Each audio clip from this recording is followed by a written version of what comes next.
Hi, it's Ray Grant. It is Sunday, December 3rd, 2023. It is just after 7 p.m. here in Pittsburgh. It's 7:01 p.m. Here in Pittsburgh. I'm going to talk this evening about the abduction of Kathleen Johns, which was at least begun on Sunday, March 22nd of 1970.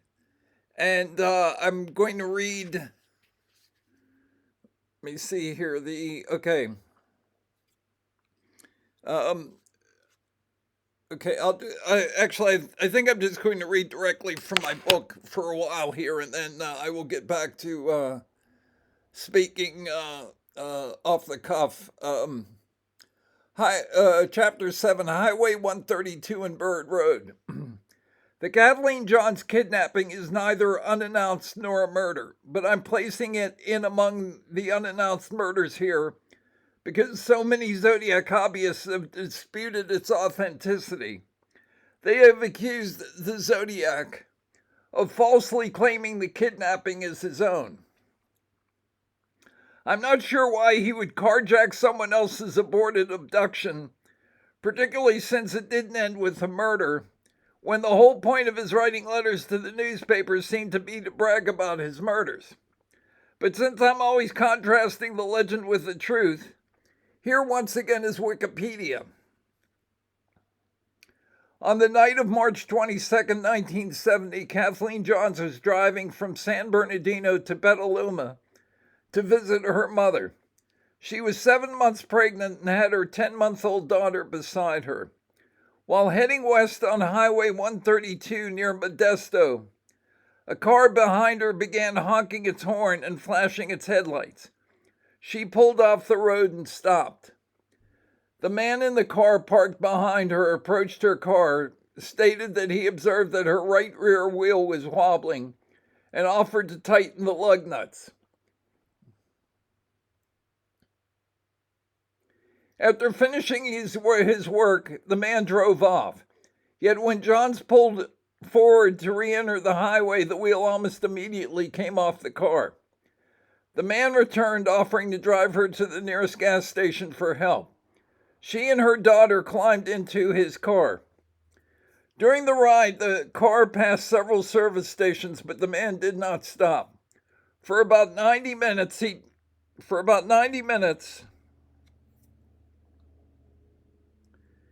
he drove back and forth around the back roads near Tracy, California. When Johns asked why he was not stopping, he would change the subject. When the driver finally stopped at an intersection, Johns jumped out with her daughter and hid in the field. The driver searched for her using his flashlight, telling her that he would not hurt her, before eventually giving up. Unable to find her, he got back into the car and drove off. Johns hitched a ride to the police station in Patterson. When Johns gave her statement to the sergeant on duty, she noticed the police composite sketch of Paul Stein's killer and recognized him as the man who abducted her and her child. Fearing he might come back and kill them all, the sergeant had Johns wait in the dark at the nearby Mills restaurant. When her car was found, it had been gutted and torched. Most accounts say he threatened to kill her and her daughter while driving them around, but at least one police report disputes that. Johns's account to Paul Avery of the Chronicle indicates her abductor left his car and searched for her in the dark with a flashlight. However, in one report she made to the police, she stated he did not leave the vehicle. Okay, I do this in my book. I will make some sort of a chart here, and let's see. I think that's black.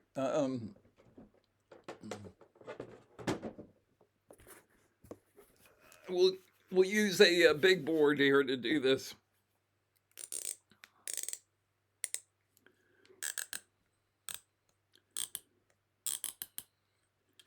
And I think I'm going to number these by events. You can see my voice is about to turn into a pumpkin here, but we will.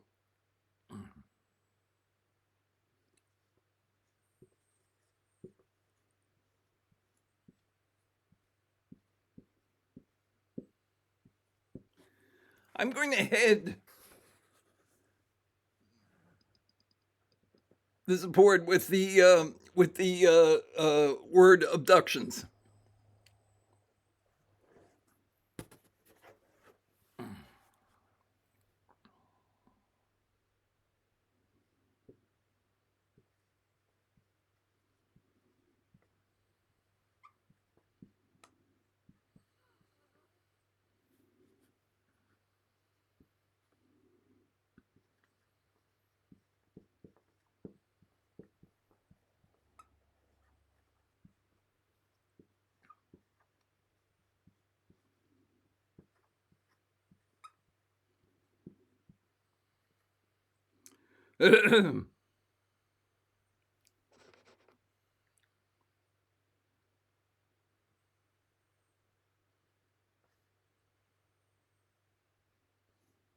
Okay, the first two I'm going to list here.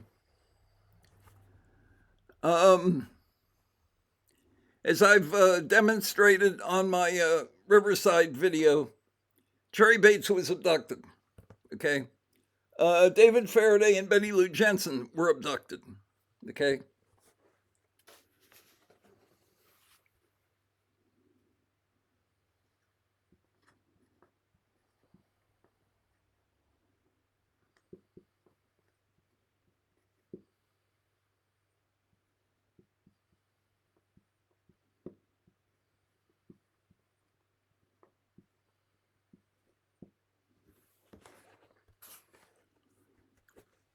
Were Darlene Ferrin and Michael Magoo abducted?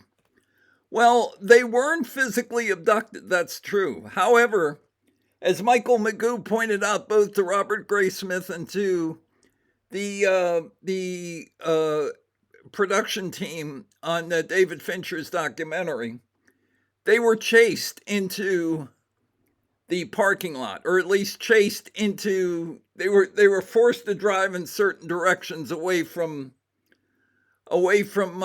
Michael's. After they left Michael's house, they were chased by another car. As Michael Magoo said, they were chased big time. Okay, so there were, in other words, there was an aspect of their being forced to do something prior to the actual attack. They were being forced to move in a certain direction. So in that sense, there is an aspect of abduction to the murder event.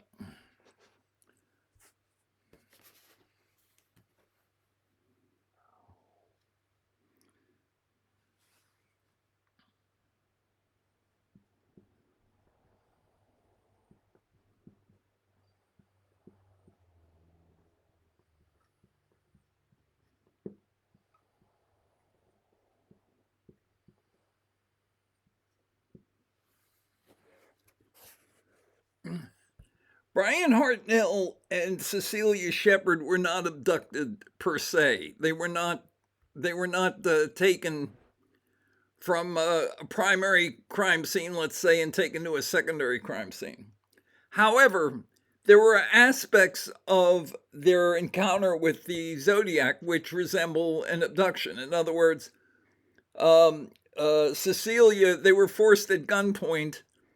Cecilia was forced to tie up Brian Hartnell, and then the Zodiac tied up Cecilia and then retied Brian's the clothesline cord by which he was bound.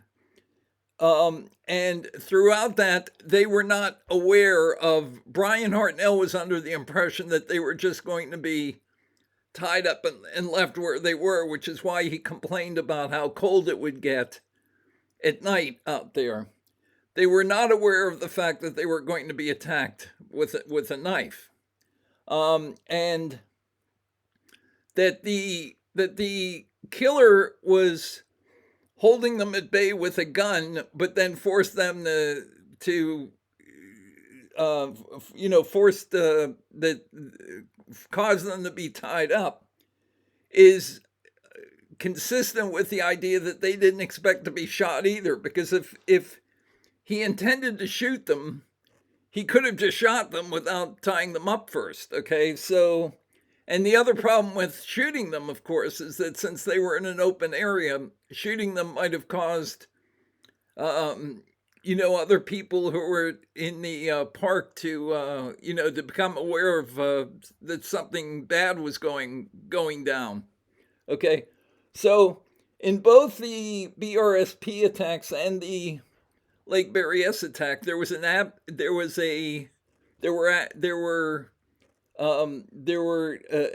aspects of abductions, although the victims themselves were not technically abducted. Okay, the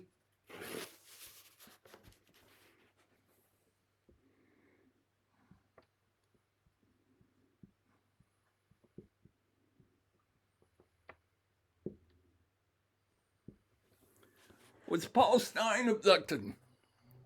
Well, no, but a cab driver, for all intents and purposes, is an abductee for hire, correct? I mean, he will go wherever you want him to go for money. So, again, there's an aspect of abduction to Paul Stein's murder.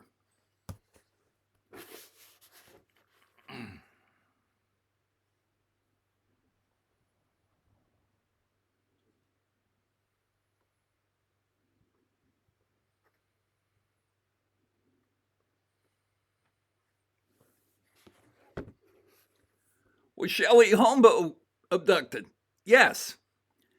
I think it is extremely unlikely that Shelley Holmbo somehow got herself 200 yards through a vineyard to where her body was found, or that the dogs who supposedly attacked her somehow got her from the backyard of her house to a place that was 200 yards away.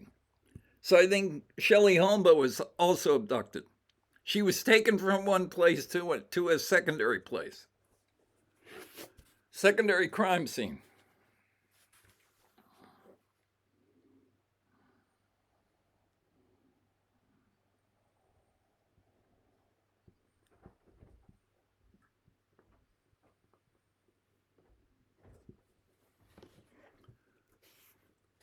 I'll be talking about Robert Salem in my next video. Was Robert Salem abducted? Well, Robert Salem was murdered at his house. However, he may have let his killers in. In other words, there may not have been any forced entry.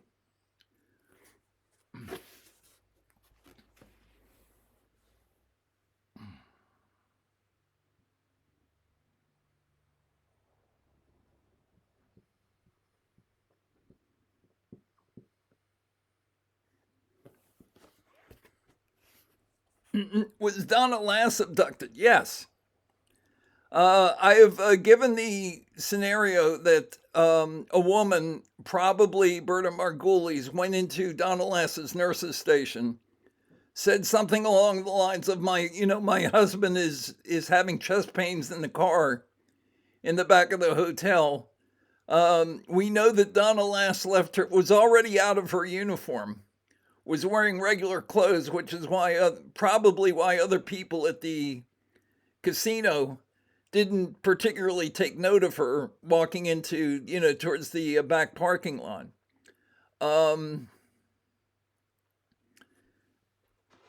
Plus, Donna Lass locked the door of the nurse's station behind her. Okay, so I believe Donna Lass was abducted in the sense that she went out to the parking lot under her own power. When she got to the car, they pulled a gun on her and forced her to get into their car.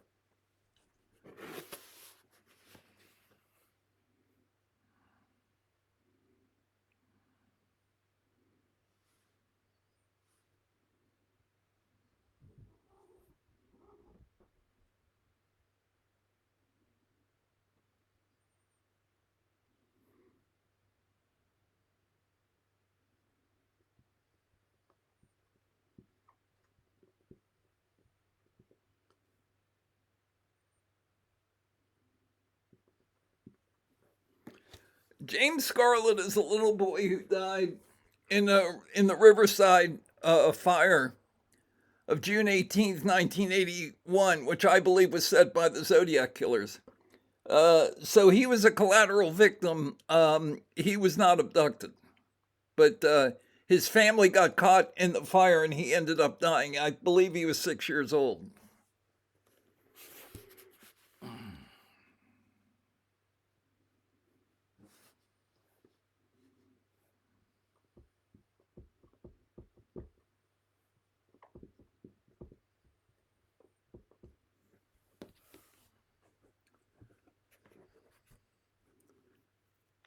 Let me put this away for a second here.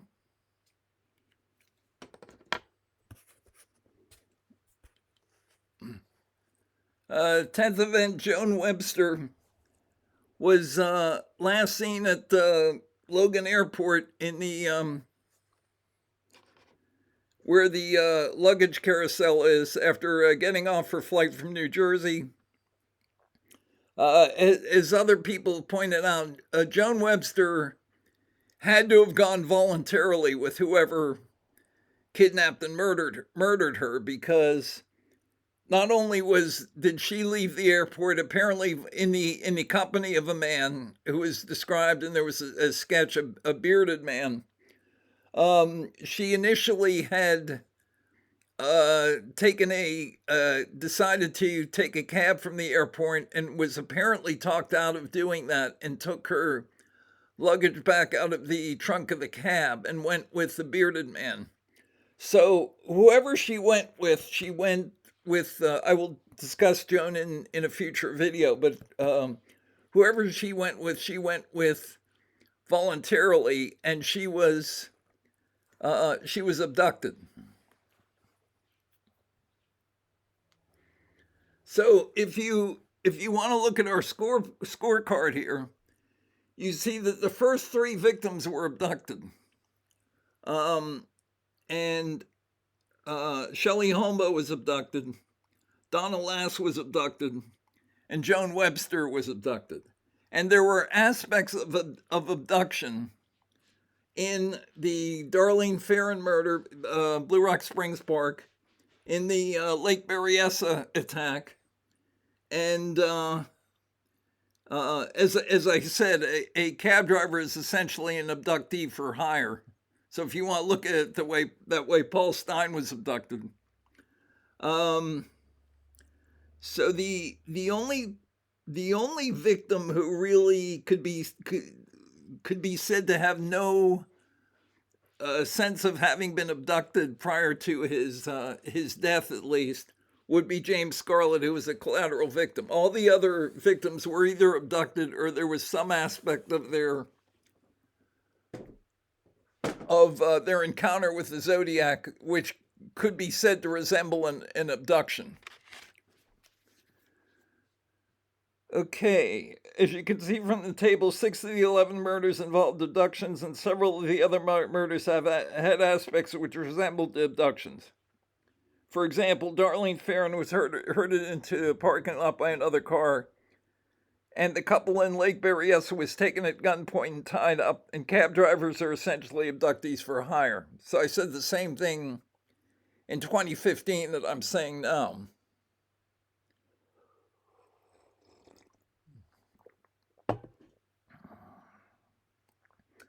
But Kathleen Johns wasn't murdered.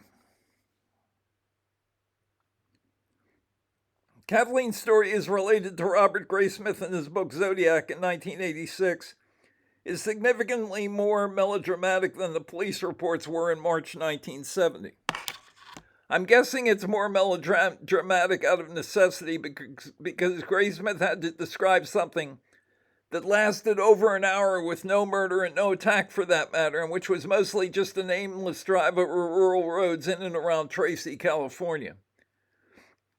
There is an expression in the theater called breaking the fourth wall, where an actor stops in the middle of a play and directly addresses the audience.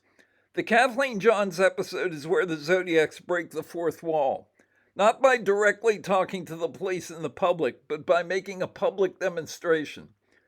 The Johns abduction is a demonstration of how easy it is to kidnap someone if you know what you're doing. The victim doesn't even know she's been abducted until it's too late to do anything about it. Because of the multiplicity of sources for this episode, 3 police reports, Patterson PD, San Joaquin County, and Stanislaus County, plus the Graysmith account, I will comment on some of the specifics below purely for clarification. I'm not sure this is you can read, if you buy my book, you can read about the details. I'm not sure that it's that significant, but I will read on. It says Interstate 5. A Zodiac researcher named John Quasar has questioned the location of the pullover, saying it must have happened where the car was eventually found at Bird Road rather than at Interstate 5. The logic is that there would have been no reason for the kidnapper to relocate the car after he went back to it. But Kathleen had traveled that route many times, and though she was unfamiliar with the rural roads the other driver took her along, she knew the highways by heart. Since the junction with Interstate 5 would have been a significant signpost on an otherwise nondescript stretch of road, I tend to take her word for it. On the USGS map above, Bird Road at Highway 132, where the car was found, is where the X is located. And the intersection of Highway 132 with Interstate 5 is a mile to the east. I don't know if you can see that, but Bird Road is over here, and Highway 132 and Interstate 5, let me see how, probably can't see it. Highway 132 and Interstate 5, that junction is about a mile to the east of where the car was found, which was at Highway 132 and Bird Road. Okay, that's significant.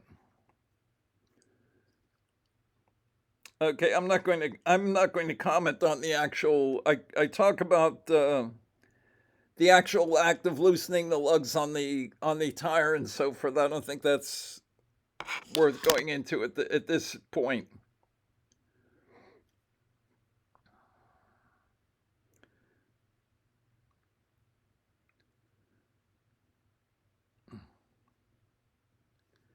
What is clear is that, okay, the car would have been roughly at Highway 132 and Interstate 5, roughly at that junction, since she didn't go very far before she was at that junction when she pulled over, and she didn't go very far before the tire rolled off, after the Zodiac loosened her lugs, or removed the screws from the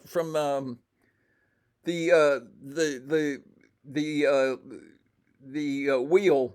The tire just came right off, so she didn't go she went a few car lengths maybe further east from Highway 132 and Interstate 5, and that's where the car originally was. What is clear is that the man drove the car a mile farther down the road and then set fire to it. So there does seem to have been something significant about the intersection of Highway 132 and Bird Road. We know that the Zodiacs were placing victims in specific locations and then killing them. In this case, the Zodiac placed the victim's car in a specific location and then killed it by gutting it by fire. Okay?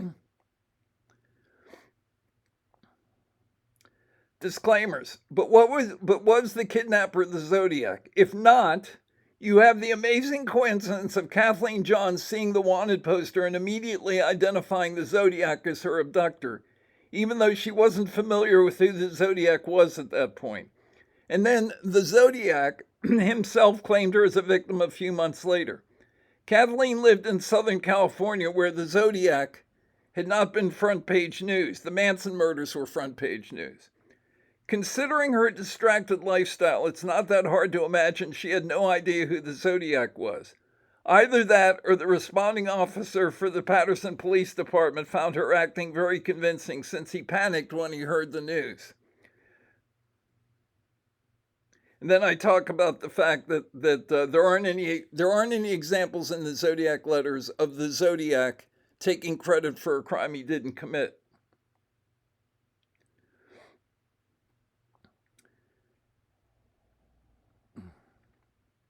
To summarize, abducting people is less difficult than most people imagine. The Zodiacs were simply demonstrating how they acquired victims. Okay.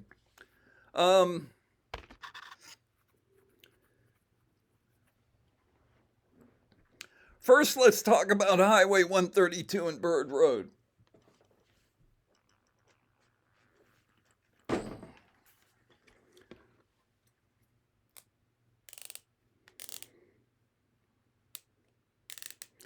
If you use Morse converted to binary math in this, using the same process that I've demonstrated in these videos, where dash in Morse code is equivalent to 1 in binary, dot in Morse code is equivalent to 0 in binary, what you get is this.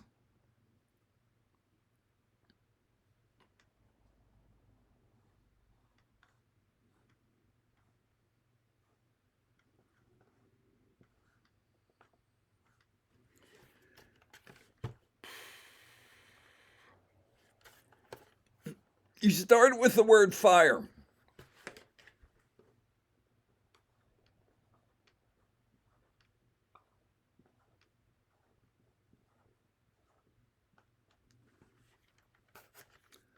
Fire is dot dot dash, F is dot dot dash dot, I is dot dot, R is dot dash dot, and E is dot. Okay, converted to binary. This is for 1, 2, 4, 8, 16, 32, 64, 128. So it's 128 plus 4, which is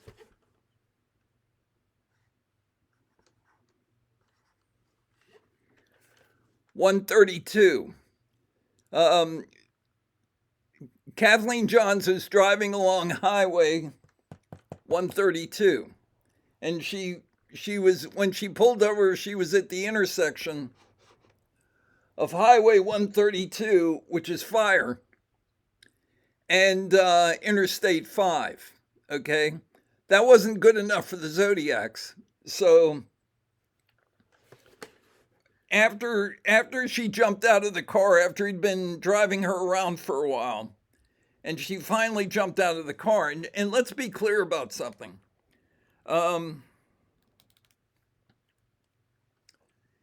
It gradually dawned on Kathleen Johns that she was being abducted. He's driving her along, he's passing service stations for whatever reason. And finally she says, do you always help people out this way? Or words to that effect. And the Zodiac, whom I'm assuming was Michael O'Hare, I'm sure it was Michael O'Hare, said, once I get through with them, they don't need any help. Okay. And for the next hour or so, he drove her around. He kept making Hollywood stops at each intersection, essentially hoping that she would jump out of the car and run off. But she didn't. So eventually, after an hour or what have you, and Kathleen Johns worked up her courage, she opened up the door when he came to a Hollywood stop, jumped, grabbed her daughter, jumped out and hid. And I'm not sure whether he got out with a flashlight and went through the motions of looking for her or not. He may have just stayed in his car.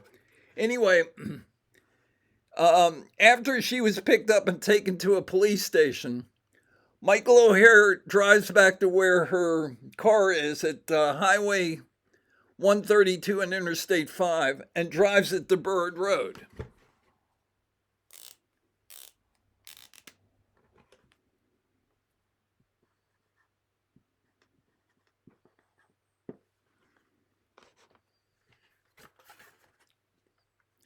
Why does he do this?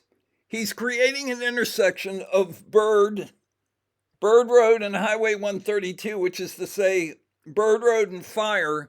He's creating the term Firebird.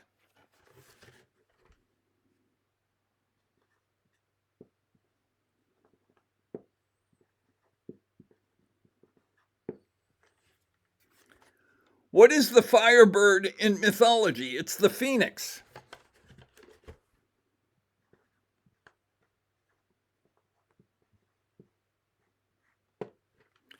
Now, some hobbyist is going to ask, well, why didn't he just kill somebody in Phoenix then? I don't know. They were making artistic choices in all of these, and these are the choices they made. Firebird is a phoenix. Where have we seen this idea before? Well, we see it, for example, in the plain text of Z408. The best part is that after I die, I will be reborn in paradise, and all the I have killed will become my slaves. In other words, once Michael O'Hare commits the Terminus event, he will be reborn as this famous serial killer who killed all of these people and created this puzzle. Now, exactly how the other three conspirators would have worked into this, would Gareth and Yu Penn have joined him on the rooftop of the Liberty Mutual building? I don't know. That's one of the downsides of preventing something from happening is you don't always know what the logistics of the event would have been.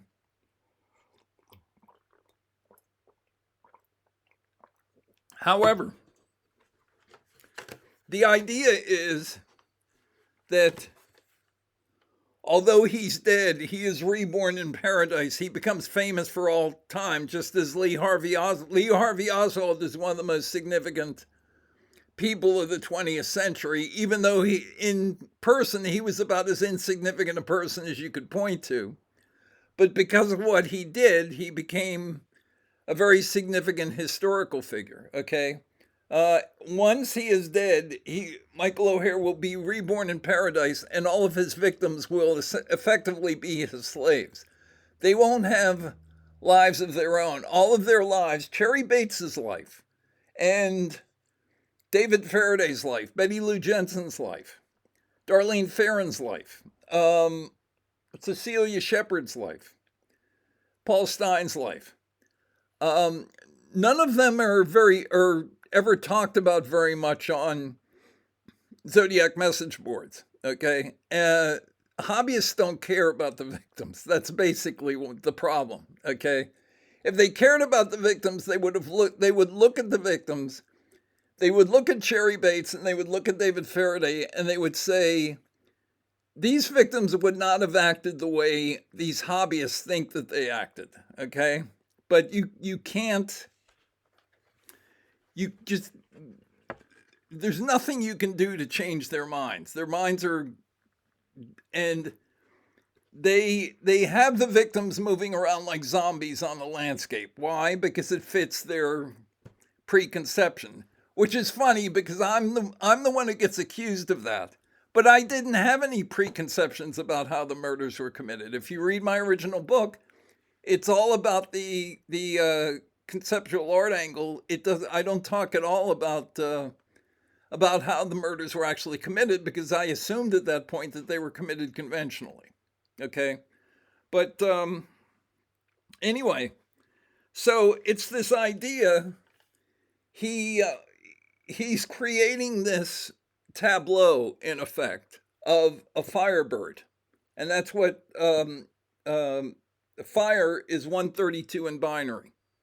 Okay, but so for example,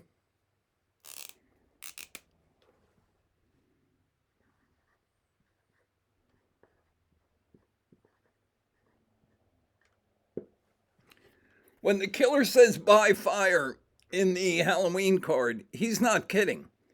He creates a fire at Bird Road and Highway 132. He will also, in my opinion, create fires in Riverside on June 18th, 1981, create a fire in Lynn, Massachusetts, November 28th, 1981, and as Gareth Penn alludes to in Time 17, create the Atlas Peak fire in Napa on June 22nd, 1981. So, and what's amazing is that with the exception of James Scarlett, nobody died in any of those fires. One little boy died in the Riverside fire. But anyway, that's the idea. That's the by fire. That's the by fire angle. And by the way, why by fire? Why is by fire so important? Well,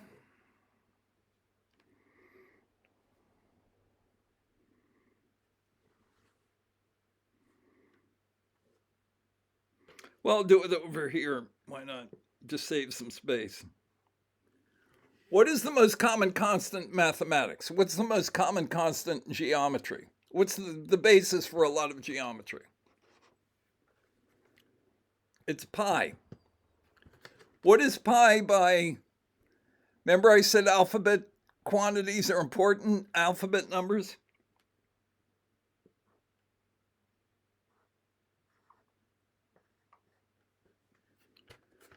P is the 16th letter.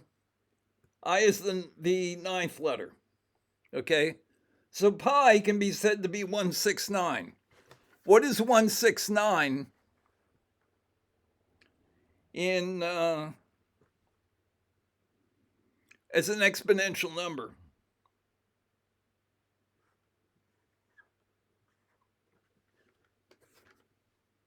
169 is 13 squared.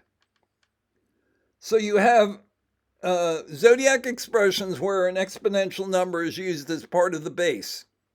And up here, you have highway 132, in effect, highway 13 squared, if you want to look at it that way, and fire. It's pi fire, because pi converts to 132 and fire converts to 132. Pi converts to a form of 132. Okay? So this is where by fire came from. And that's, by the way, that's why he goes back, gets her car, drives it a mile to the east, okay, and then sets fire to it. The Zodiacs are demonstrating what they will be doing in the future in 1981, the same year in which the final pre-terminus event victim, who is Joan Webster, will be murdered. They are going to create several fires, I believe. I'm absolutely sure they created the Atlas Peak fire. I'm not sure, I can't be sure about the Riverside fire or the Lynn, Massachusetts fire. However, those were the most, those were among the most destructive fires, which were in proximity to a murder or to some other event. In the case of the Riverside fire, in proximity to the Atlas Peak fire. In the case of the Lynn, Massachusetts fire, in proximity to the abduction and murder of Joan Webster. Okay? So,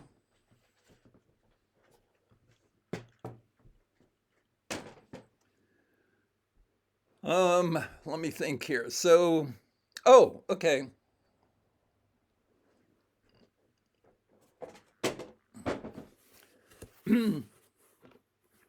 Here's the other question people might want to ask. Okay.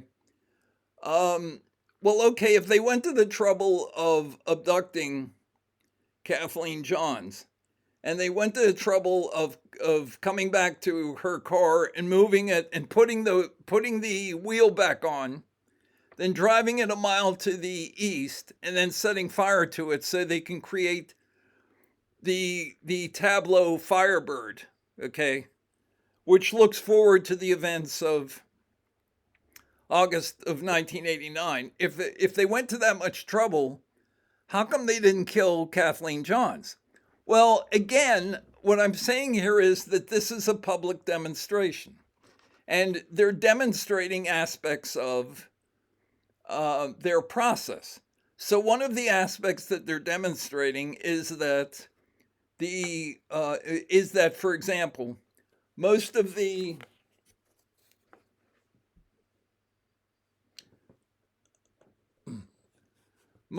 victims were abducted. And that's important because we see the importance of the passenger side of vehicles, the passenger side of Cherry Bates's vehicle, which is where her The three checked out books were. The passenger side of the Lake Herman Road Rambler. That's where all the action took place. That's where bullets were fired into the car on the passenger side, and the passenger side door was left open. The killer approached, instead of approaching logically the driver's side door, the killer approached the passenger door at Blue Rock Springs Park. The killer writes on the passenger side door of Brian Hartnell's Carmen Gia, not on the driver's side door. The killer goes in and comes out, presumably, and comes out of Paul Stein's cab through the passenger side door. Okay, and again, I still don't know whether the driver's side door, which was dented in, could have been opened or not. I've never seen pictures where that door was open for that car, but we do know that it had like a significant dent in it. What else? We know Shelley Hombo was moved 200 yards from her backyard. Robert Salem was killed at his house. I'm absolutely sure Donna Lass was abducted. And also sure Joan Webster was abducted. But with the vehicles, the passenger side was emphasized, and part of the reason for that is it is to emphasize that even though Cherry Bates drove to where she was eventually abducted, so did David Faraday, so did Darlene Ferrin drove to where she was murdered. Brian Hartnell drove to where he was attacked. Although not specifically, the car was left 500 yards away from where they settled down. Paul Stein drove that extra block that made him Cherry instead of just being whatever, not being Cherry. In all of these cases, it might appear that the victims were actually drivers, and the point that the Zodiacs are making is they're passengers. They're being moved around on the landscape by the Zodiac killers. Okay? So the next question we have to ask ourselves is, how did Kathleen Johns survive that night? Well, here's the first reason. The kidnapping sequence begins on Sunday, March 22nd, 1970.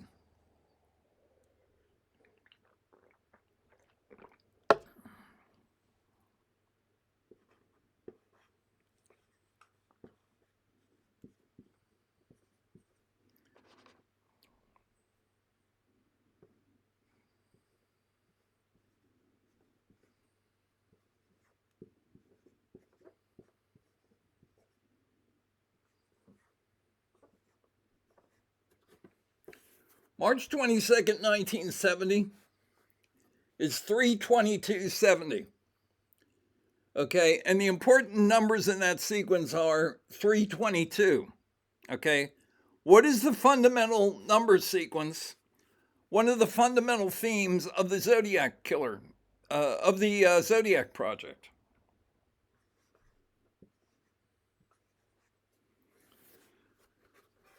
It's 2/23. Okay, but Kathleen Johns was abducted on 3/22. Okay, so the point that the Zodiacs were making was, even though they had gotten the victim in place, they had abducted her. She was there to be killed, and they had already killed one little child. They could have killed her daughter, but they couldn't, because she wasn't an appropriate victim, because it was 3/22, and that's the opposite of 2/23. In a sense, it is the reverse of 2/23. So they were demonstrating that certain dates and times and places and various other aspects of the murder could make a specific victim either appropriate or inappropriate. And in this case, the timing, the date, made Kathleen Johns an inappropriate victim, and they couldn't kill her. What's the other thing we know about Kathleen Johns?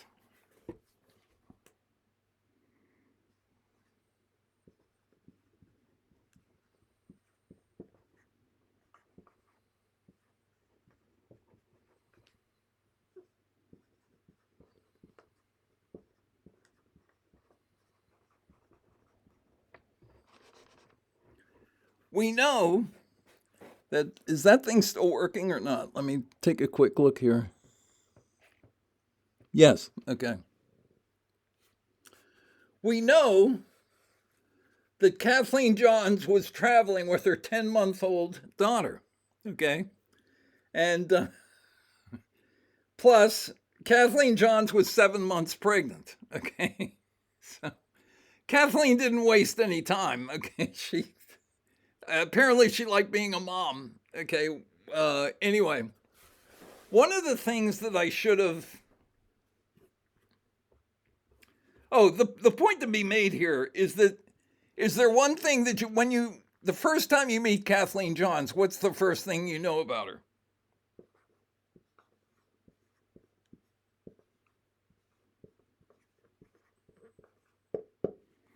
You know that she's not a virgin, okay? So, this is pretty blatant. This is about as blatant as it gets. A lady who's got like an infant daughter or toddler daughter, plus she's 7 months pregnant already. She's not a virgin. And the Zodiacs killed victims who were virgins, or who could be associated with the term virgin, like Paul Stein with Cherry Street, or Darlene Ferrin with the Virgin Islands or Virginia Avenue. That's the idea. So you have Kathleen Johns, who was eliminated by the date as a possible victim, and who was eliminated by her pregnancy and by having, a little girl that she's with. She is demonstrably not a virgin. So this is a public demonstration on the part of the Zodiacs to make that point. It's that the victim has to be numerically appropriate, and the victim, or in some aspect of the victim, has to be numerically appropriate, and the victim has to be, you have to be able to associate the victim with virginity. Why? Because, and this is an idea that I didn't make enough of when I was talking about pagan sacrifice earlier, which is this. Virginity was highly prized in pagan societies, not only in pagan societies, but monotheistic religions, it's highly prized, okay? I'm a baptized Roman Catholic. I was born on West 29th Street, New York City. My family lived on West 91st Street in the early 1950s. I was baptized at St. Gregory the Great Church at West 90th Street on the Upper West Side. So I know all about that. Look, you have, who's the second most important person after Jesus? It's the Blessed Virgin, okay? Not only that, but what a lot of people don't realize, if you're Catholic, you probably think we had a holy day which was celebrated every year. I believe on December 8th every year, called the Immaculate Conception, and I think for most of my life, I assumed that the Immaculate Conception they were talking about was the Immaculate Conception of Jesus, okay? And for some reason, that was included as a holy day. No, that's not what the Immaculate Conception is about. The Immaculate Conception means that, I shouldn't laugh at this because it's serious, but since Since I was both a choir boy and an altar boy, I think my mother was the most Catholic person who has lived yet. It's forget about is the Pope Catholic, is my mother Catholic? Is a better question. Um, the Immaculate Conception that they're celebrating on December 8th is the Immaculate Conception of Mary. Okay. In other words, Catholics weren't satisfied with just having Jesus's conception not involving sex. Okay. That had to be extended to his mother's. Now, it's some point. I mean, there's something is closed off there. It's almost like one of those genetic genealogy trees. At what point do you build like the supernatural fence and have, these are all the people who were conceived and brought to life as a result of their DNA programming. And this comes to a stop right here, and we have Mary and we have her son. As I said, I don't mean to make light of that, but that's basically what the idea was. And I don't think it's surprising at all that monotheistic religions, like Catholicism, for example, prized virginity, because virginity had been prized in pagan religions. Okay, and while monotheism is certainly a step forward from polytheism and from paganism. A lot of the same things that you see in paganism and polytheism, you also see in monotheism. And one of those things, at least early on, is that virginity is prized. Why is virginity prized? Virginity is prized because even in a culture where DNA was unknown, people didn't know what DNA was, they weren't aware of it, but men who dominated society knew that they wanted to continue their lines, okay? And one of the ways of ensuring that was to marry and have sex with a woman who had never had sex before. Okay, so I'm trying to think of another angle on that, but that seems like the most basic angle we can take on it, which is pagan societies like the Romans, like the Roman religion. Although I'm not sure how much of an emphasis the Romans put on it, but the idea was that virginity was to be prized. It was a valuable thing, so that, for example, even though when they absolutely had to sacrifice a human being because the previous harvest had been catastrophic, let's say, and there had been a famine or something, so they had to get much more serious, and they had to sacrifice actual human beings to the gods. Although, sacrificing little girls may have seemed like they were sacrificing the least valuable humans. The one thing you could say about the little girls is they were virginal, okay, and that was prized in society, okay. So, as I said, the public demonstration that they were making with Kathleen Johns was that it's surprisingly easy to abduct somebody without that person being aware of it. It is,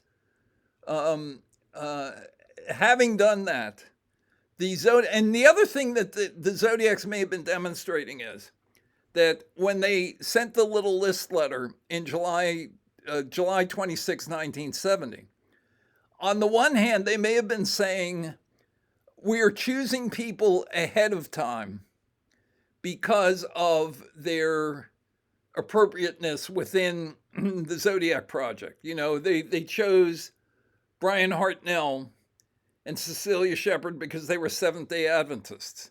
And for example, I showed you, that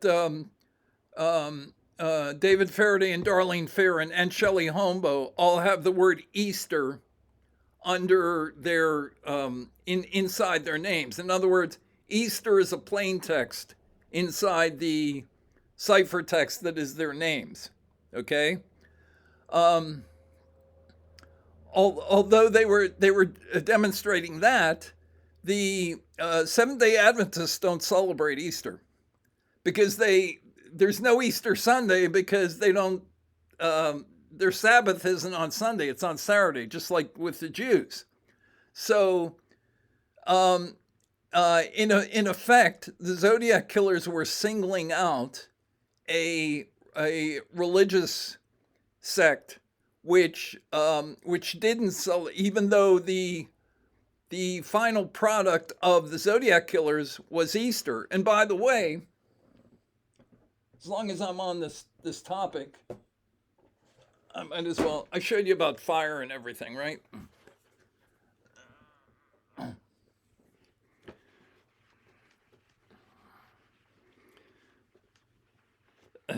I can wait till later to show you this, but I might as well show it to you now. I said that Easter was the final product of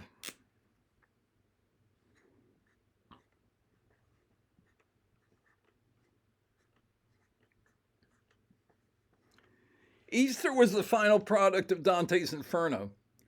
Easter was in the sense of being inside the names of 3 of the Zodiac victims. They were the final products of the Zodiac. They were the slaves. They were the final products of what the Zodiacs were doing. It can also be said that, and I will elaborate on this later on. It can also be said that the final products of Michael O'Hare were also Easter. Okay, so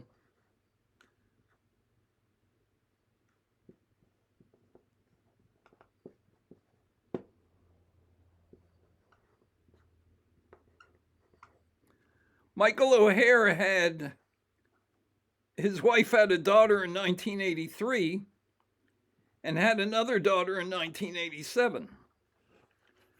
The daughter in 1983's name was Elizabeth. The daughter they had in 1987, her name was Anne.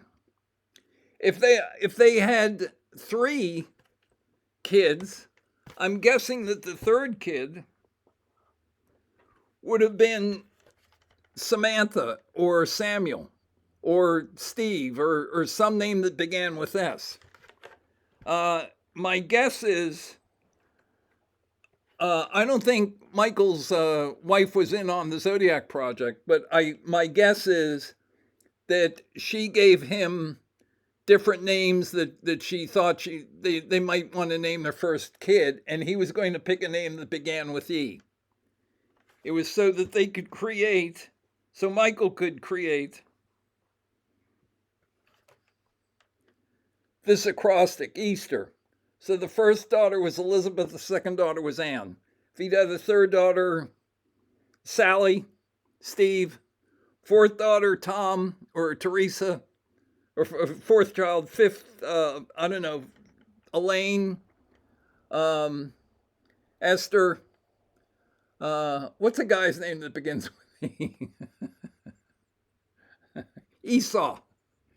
That was a poster on Mike Butterfield's board. Esau, a biblical name, okay? Or it could have been Robert or Roberta, But that was the idea. In other words, any finished product of Michael O'Hare evokes this word, or at least starts to evoke it. That was what the idea was. And I will cover that in greater detail later on. But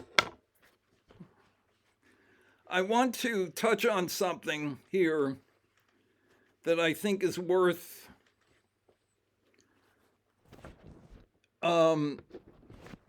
that is almost the essence of the Zodiac project.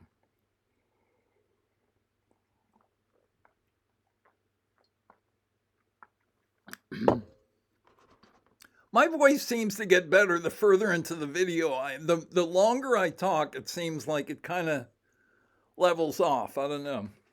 Anyway, my this is Sunday evening. My injections are due on Thursday afternoon. So, of course, then I'll have to go through the transition period. So, whether I'll be able to do a video at all at that point, who knows?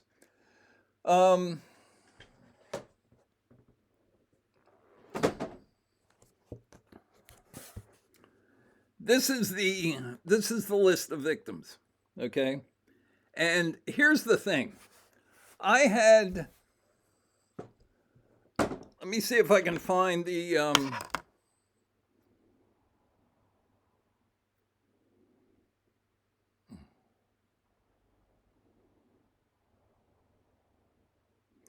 I had a guy send me a comment because I'm not sure how much actual interest.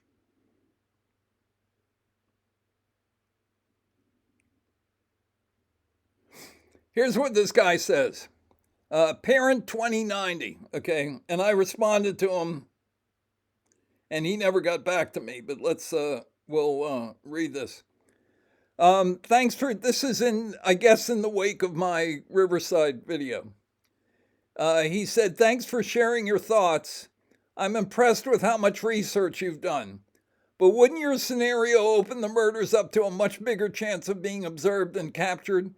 So if I'm understanding what you've said, they specifically are after Bates and are following her. They don't abduct her at her house. I already explained why they wouldn't do that. None of the victims were abducted at a location. It was the crimes were always centered around a vehicle. They don't abduct her at her house when she is the only car in the driveway, but wait until she parks at a busy college library. As soon as she exits a car, a couple, two or three of the murder team is able to grab her and throw her in their vehicle without being seen, risking a couple college dudes walking around and witnessing the event and coming to help her. Okay? Well,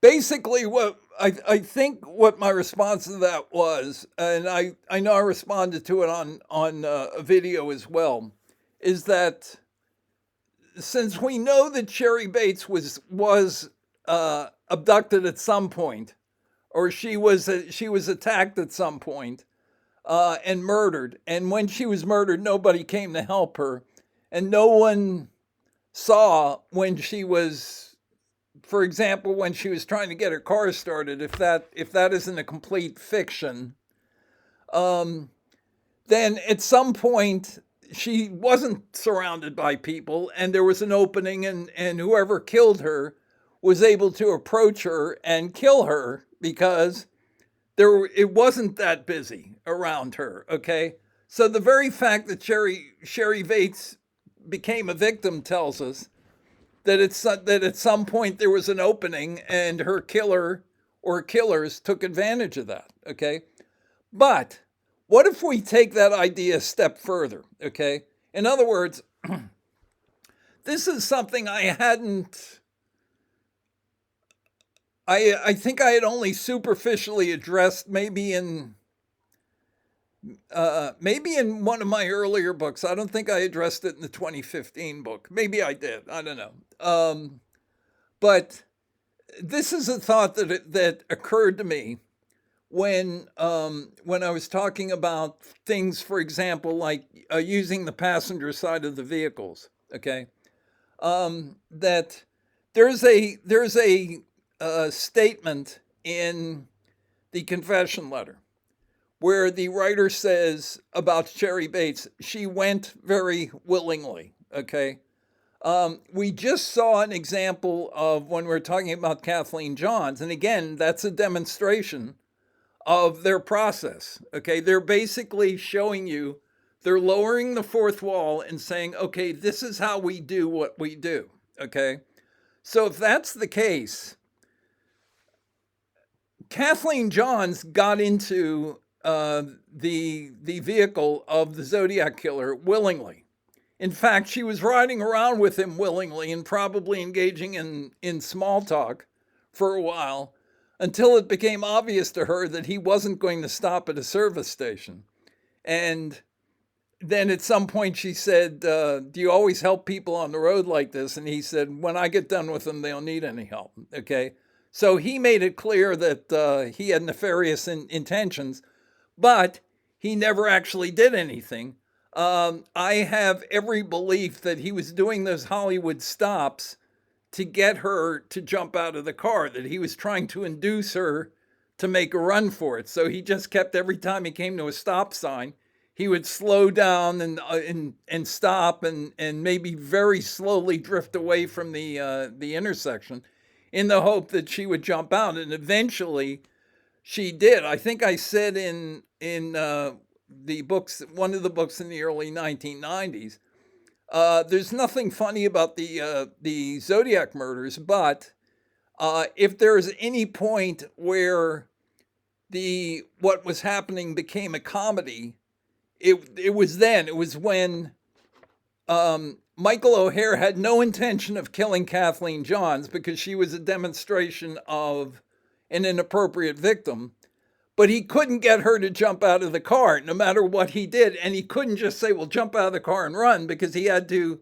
It's another one of those wrestling things, pro wrestling, where it has to look like it's real, okay?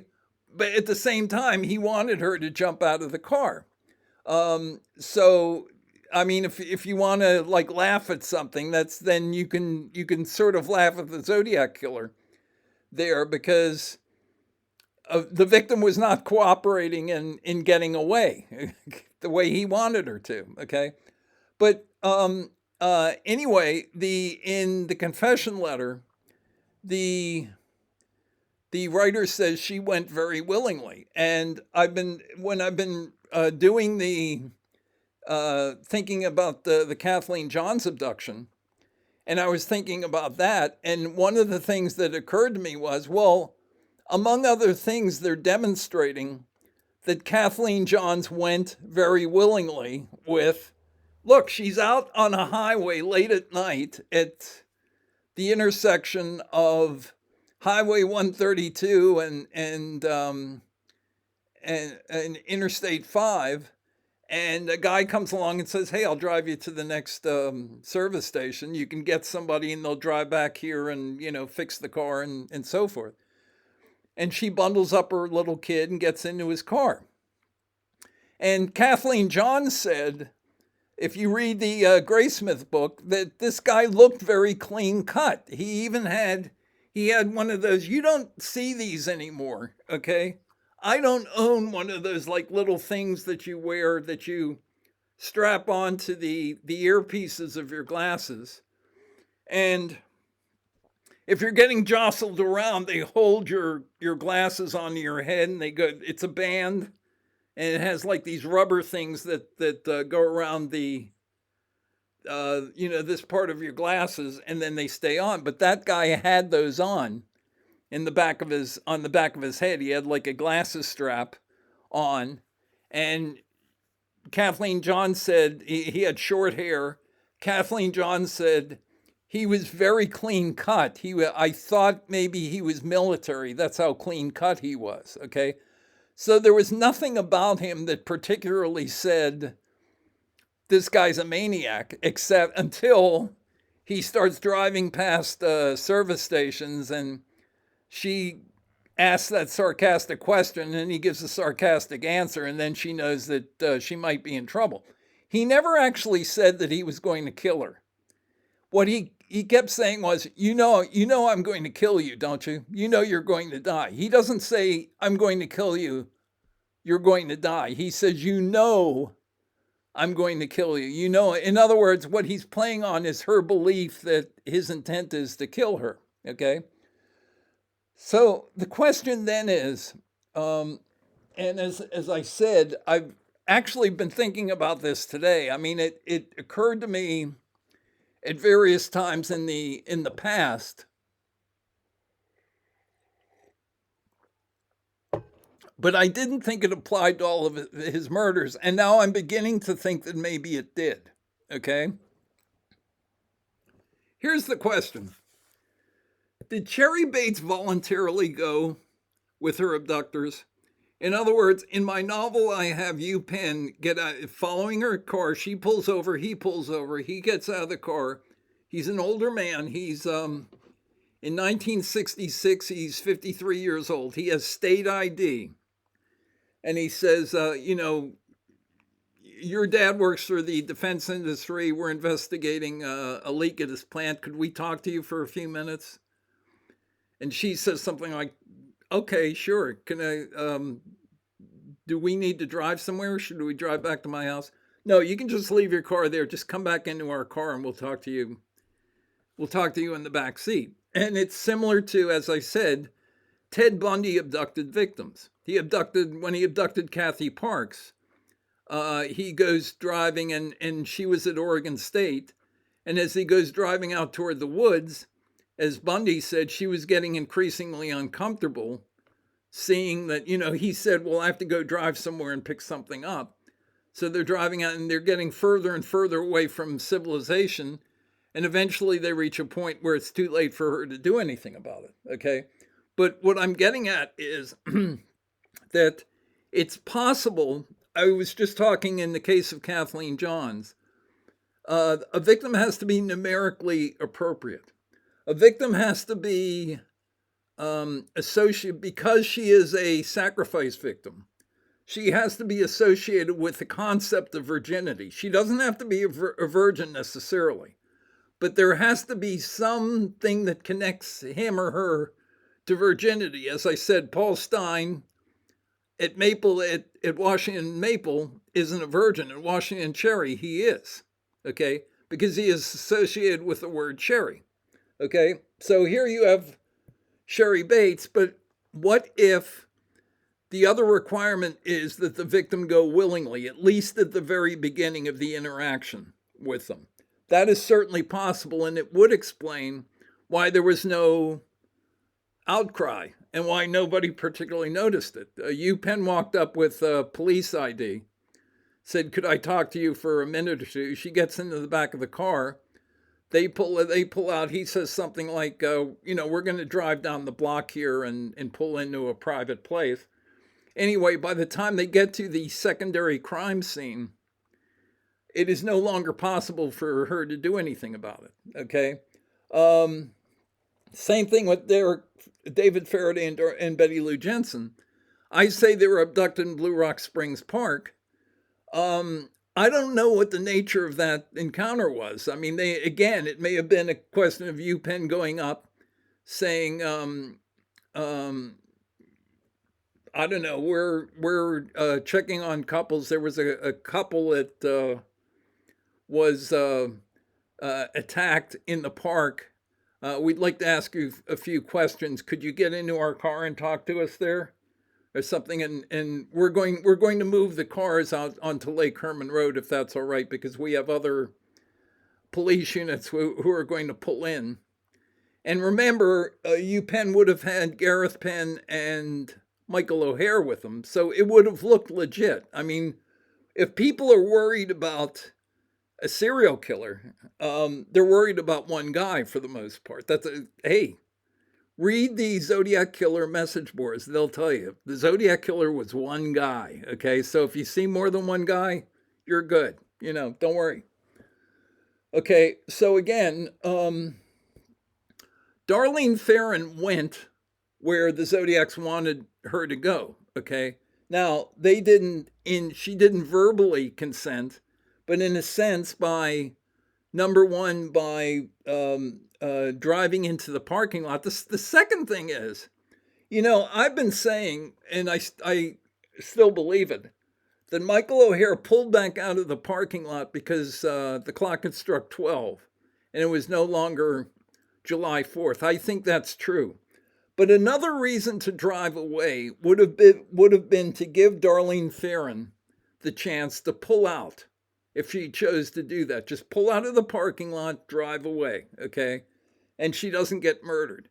She didn't do that. She stayed exactly where she was. So in that sense, she was cooperating in her own murder. All I'm saying is one of the prerequisites for the Zodiac killers may have been that the victims had to be willing participants in what they were doing. And we see that again in pagan society. For example, the Aztec victims, believe it or not, the victims of the who had their hearts pulled out of their chests, okay, uh, consented to be victims. Now they were treated like royalty for a year or so before the ceremony. Uh, uh, so that doesn't sound like something I'd like to participate in. But again, if you believe the religion, look, we had Islamic terrorists flying planes into buildings and were willing to kill themselves and to do not even things on that. Zia Jarrah said, well, he was the pilot of Flight 93, and he said he said it's a great honor to do this. I think what he meant was that it was an honor to be asked to be a martyr in a high-end operation as opposed to just like blowing up a bus or something like that. But the point I'm trying to make here is that one of the requirements that the Zodiacs may have had is that the victims essentially put themselves in position to that essentially they cooperate, that they consent with, just as the Aztec victims did and other victims in pagan sacrifices, that they were willing participants in what happened to them. Same thing with Brian Hartnell and Cecilia Shepard. Cecilia tied up Brian, and then the Zodiac killer tied up Cecilia. But they didn't. It seemed clear that he wasn't going to shoot them, so they assumed that they were being tied up to immobilize them. They weren't aware of the fact that that he was going, once they were hogtied, that he was going to stab them, and then the stabbing itself was ceremonial. So it was similar to the murder of sacrifice victims in pagan rituals. Okay, so Paul Stein, if the Zodiac killer flagged them down, I don't think they were flagged down though. I think they got in. I think the Zodiac or the Zodiacs got into Paul Stein's car at the St. Francis Hotel. Okay, but in any case, he consented to take them where they wanted to go, and well, also presumably he consented to, instead of saying no, you told me to take you to Washington Maple, I'm letting you out here. If he had done that, they wouldn't have shot him. Okay, because he went that extra block, and now he was associated with Cherry Street. He got shot, and he became, and we're talking about him today. Okay.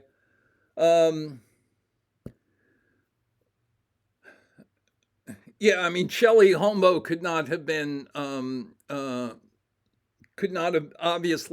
consented to her murder, but her parents did let her play out in the backyard. And no child in a pagan sacrifice would have verbally consented to being killed, but her parents would have had to consent to that. Robert Salem was murdered at her house. Donald Lass, I believe, went to probably let his killers in the front door. Donald Lass went out, locked her nurse's station, and went with probably Berta Margulies out into the parking lot. So she in effect consented to being abducted and being murdered. James Scarlett was a collateral victim. Joan Webster is maybe the outstanding example of someone. She was approached by Michael O'Hare at Logan Airport, and said, "Oh, this is a guy who's associated with the Harvard Architecture Department." She was going for an advanced degree from the Harvard Architecture Department. She saw a chance to pick Michael's brain. As Gareth Penn has pointed out, they probably at the very least had some sort of nodding acquaintance prior to that night where they had seen each other and he could have set that up in advance and then just been ready for it at Logan Airport that night. Let me see where we are here. We are at about a little over an hour and 20 minutes. Let me take a quick look at. Okay, so it's the abduction angle. Essentially, what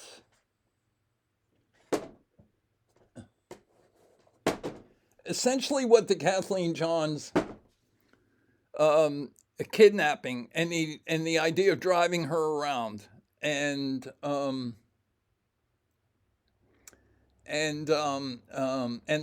letting her go was to it was to do a public demonstration of how they operated. Okay, how they the idea was to get a victim to willingly go with them. As I said, we've seen with other serial killers, like people like Ted Bundy, where some sort of pretext is put forth, and the victim goes along with it, and then by the time they're in a secondary crime scene, there's nothing they can do about it. So part of it is to demonstrate how they get victims to go with them, how they trick victims into going with them, and how relatively easy it is to abduct a victim. Okay, and it is also to demonstrate that, for the most part, that's what they were doing. They were abducting victims so that they could then place the victims. Now, just as I think the guy's name was Quagmire, asked me why all of the victims weren't didn't have Easter in their names. First of all, that would have been difficult because a relatively small percentage of people have Easter as their names, and you don't want to kill a bunch of Davids or kill a bunch of people with the last name Farron, or kill a bunch of people whose first name is Shelley, because after a while, the public's going to get the idea that there's something about the names that links the victims. Okay, and they didn't want that. They wanted you to be able to figure that out. And part of the idea of sending you ciphers in the mail is this idea that we're sending you material which has a surface cipher text, but which has a plain text underneath. And that obviously is also true of people's names. Okay, here's the question: how significant is your name? Okay, I'm one of 7 children. I have an older the names of my family members are Jerry, Jean, Jim, John, Joe. My younger sister's name is Mary, and I'm Raymond. I break the sequence. I was the 4th child, and although Jerry actually spells his name with a G, so that's not entirely true. But the idea was that my dad did not believe that the man should have any say in the naming of his kids. That since the wife was going through going through labor, that the wife should name her child. And the only time that was changed was Jerry. My mother originally named her first child Francis Vincent, which was my dad's name, and my dad objected to that because he didn't want to be a senior, and he didn't want to have a son who was a junior. So they changed it from Francis Vincent to Gerard Vincent, and my dad actually went by Vince. So, But anyway, my mother was picking all of our names, and she got caught up on the J's, I guess. So that's what she called everyone. But I was named after somebody who was apparently my cousin. He was a band leader named Raymond Grohl. And so my dad comes in, I guess, on April 29th, that morning, that Sunday morning, and he says, "Well, what'd you name him?" And my mother says, "Raymond." I named him after Raymond Grohl. Okay, so the point being that the naming of the kids in some instances, certainly in the instance of our family, was pretty random. Okay, it wasn't like the O'Hare kids. There's an idea behind the naming of their kids. So what looks like you could put it this way: what looks like gibberish on the ciphertext level of names can have meaning in the plaintext level beneath those names, and that's what one of the things that they were trying to do. So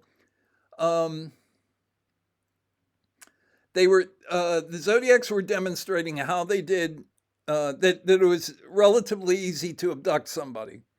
They were also demonstrating under what conditions they wouldn't consider a possible victim appropriate. Okay, if there was something about the date or the time or the location that made the victim inappropriate. Okay, and usually they were changing the location themselves, so that wasn't that significant. But in this case, it was the date, and then the fact that that Kathleen Johns could not evoke the idea of virginity. There was no way she could credibly evoke that idea. So that's what it was. And then as to why the Zodiacs waited until July 24th, 1970 to say all that in the letter, I'm not sure exactly. It might be another the Zodiac killer was almost immediately assumed to be a possible suspect. And again, Kathleen Johns identified the Zodiac killer sketch as being the man who had abducted her. I don't think there's any doubt about that. She saw the sketch. She didn't know anything about the Zodiac killer, but she said, "That's the guy who abducted me." Then that was at the end of March. Let's see, April, May, June, July. So 4 months later, in a letter, he comes out and says, "I gave this woman and her baby a very interesting ride." So I don't think there's any doubt that that it was him, and that it was Michael O'Hare. And the Kathleen Johns incident was done to demonstrate various aspects. Let me see if we have. Is that 1:30 yet? Almost. Well, I can ramble for another minute or so. That shouldn't be a problem. So like I said, the idea behind the Kathleen Johns abduction, the idea behind not killing her, the idea behind setting fire to her car, these were all it was the incident itself was a public demonstration of what was important to them, and what might keep somebody from getting killed by them. And as to why it took them 4 months to say that, there isn't necessarily any logic to the sequence. I mentioned the fact that one of the things that they wanted to do was to show these scorecards that looked like victim counts. Those had to increase, okay, as they went along, so that when eventually they said me 37, that would be looked at as a victim count and not as a count of how many times they actually struck during the 4 canonical murders. And again, we know that that worked because it wasn't until I came out and said, I think that's the number of times that they struck by gun and by knife. Okay, and it's same thing with the with um, uh, um, charging books out on Sherry Bates's student ID. That was done to put Sherry Bates in the library. And again, it wasn't until Ray Grant comes out and says, "I don't think she was ever in the library. Therefore, she didn't charge the books out. They must have done that, and they must have done it to put her in the library." Okay, and to cover up the abduction. Okay, so part of it is to give the part of it is to part of their intent is to give the impression that the victims are moving around on their own. Okay, so that's why they charge the books out in Sherry Bates's case. That's why they leave the motor on in the gate number 10 turnout. They turn the motor on in the Rambler and turn the heater on and incline the seat back and leave the passenger side door open and shoot twice into the passenger side of the Rambler is to give the impression that David and Betty Lou were moving around under their own power by the time that they were accosted in the gate number 10 turnout. But that's, as I just the ballistics alone tell you that that's not possible. Okay. So, is there anything else I can say about Kathleen Johns? No. Well, Kathleen Johns had the same last name as Michael O'Hare's girlfriend, who was Lucy Johns. I think after he was married to Carol Burchard, and they divorced, and then he was the boyfriend of Lucy Johns, and then I don't know what happened to that. He didn't murder her, but he ended up marrying Deborah Sanderson. So what was going on there? I don't know. It's a little bit of a coincidence that one of Michael O'Hare's long-term girlfriends had the same last name as Kathleen Johns. So, I don't know. Sometimes a cigar is just a cigar, as Freud would say. So I don't know. But anyway, what else about Kathleen?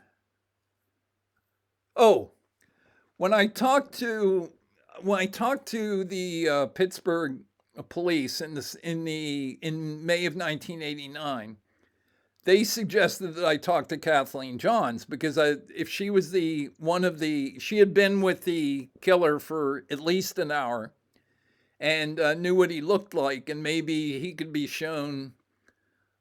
She could be shown like pictures of Michael O'Hare in a mugshot grouping, just the same way as Arthur Lee Allen's picture was shown to Michael Magoo.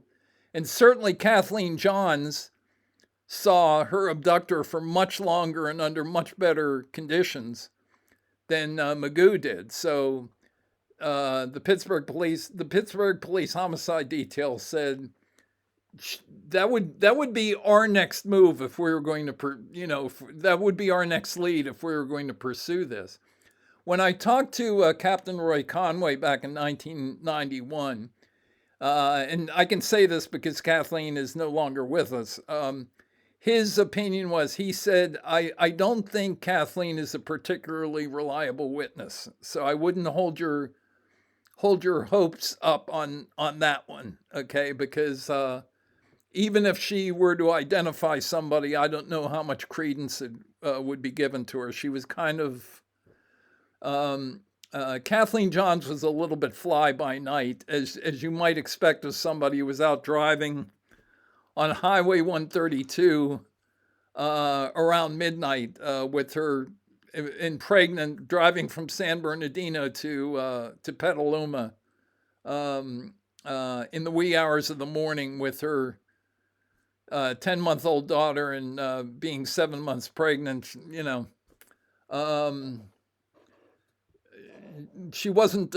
If you're dividing victims into organized and unorganized, I think she would be one of the unorganized ones. And she did say that her car was a junker. So um, anyway, but I don't want to engage in the character assassination here. But anyway, I believe what was done with Kathleen Johns was a public demonstration of what their procedure was and why they did certain things the way they did, and